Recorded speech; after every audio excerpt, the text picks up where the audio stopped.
Welcome back.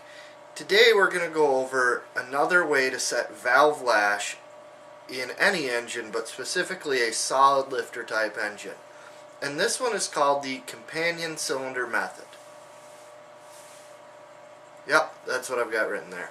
The companion cylinder method can be used to set the valve lash on almost any even numbered cylinder engine. This method is going to require a little bit more time on this whiteboard to explain what I'm doing, and then we'll head out into the shop to do this on that same Fox body Mustang with the Cleveland that I've been doing the rest of these videos on lately. So again, we'll go over the 4 strokes of a 4-stroke engine.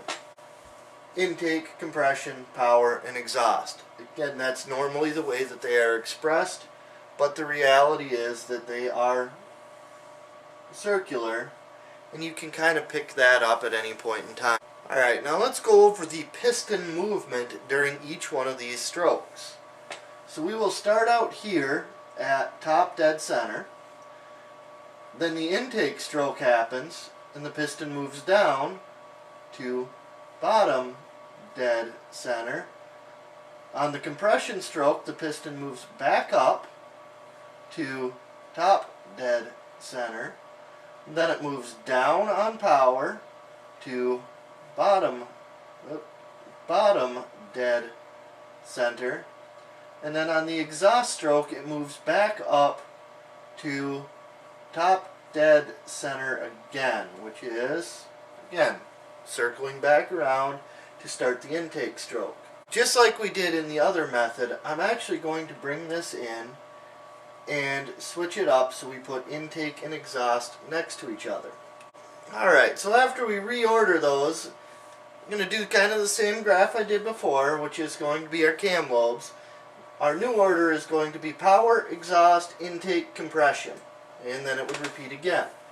The only one I'm really going to worry about is right here between exhaust and intake. We will have top dead center. Now, as we showed before, our exhaust lobe actually starts to open at the end of the power stroke and comes over into the intake stroke. The intake valve is going to open before the exhaust stroke ends and actually come over and end into the compression stroke. This spot right here is what we are going to focus on for the companion cylinder method. So in order for this to make sense, you have to understand that almost all even numbered cylinder engines, so I have 4 pistons laid out here. Almost any even numbered cylinder engine has pistons that move up and down at exactly the same time on opposite strokes. So if we had, and actually we'll just line them up right here. I have 4 pistons, 4 strokes. So the power and the intake stroke both start at the top. So this one would be on power, this one would be on intake.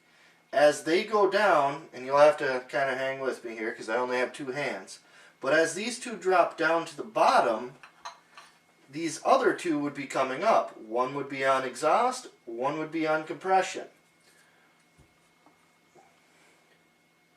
And they alternate through. The way that we are going to use that in order to find our spot to set valve lash is actually really easy. Now that was an inline engine. So an inline engine, you have 2 pistons moving up and down at the same time and the other 2 moving up and down at the same time. And they're kind of opposite. That would be with an inline 4. If we have a V-type engine, they may be offset, so I'm not sure how well this is going to show up on camera. Maybe if I tilt it a little bit. Instead of being right next to each other and V'd out, they'll be offset. Maybe quite a bit. You might have a cylinder at the front of the engine and a cylinder at the very back on the opposite side, and they move at the same time. Those are your companion cylinders. We will use the firing order, which I'm going to get to in just a second here, and the knowledge that we hit top dead center on 2 pistons at the same time in order to figure out when to lash valves. You can also use this to figure out your approximate top dead center on cylinder number 1 if you know what you're doing with it, which can be useful in order to verify if your timing components are at least close. It's not going to be perfect, but it tells you if you're within the general ballpark on your balancer and timing marks, which will be useful when we get into ignition timing. I'm going to go ahead and draw this graph in a normal situation or a normal ordering as well. So now we have what would be the traditional teaching method of the 4-stroke cycles, which is intake, compression, power, exhaust. And that's actually, we'll get a couple of these out of here. If you have 2 pistons, we'll link those together. I linked these together, these 2 pistons together, so they will move at exactly the same time, which is what would happen in a twin-cylinder 4-stroke engine, unless you have certain John Deeres. They have a weird way of doing this. Like I said, this works almost all the time. But in your normal twin-cylinder 4-stroke engine, this is basically what's happening. Both pistons are moving up and down at the same time. So one of them is going to be on intake, compression, power, exhaust, while the other one is power, exhaust, intake, compression. They are opposite of each other. They will both hit TDC and BDC at the exact same time, but they will be 180 degrees off on which stroke they're on.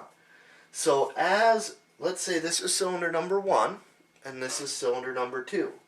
So as cylinder number 1 is coming up on compression, cylinder number 2 will be coming up on exhaust. Why does that matter? Whenever you are setting valves in an engine, a surefire way to get the proper base circle of the cam is to set it at TDC between compression and power.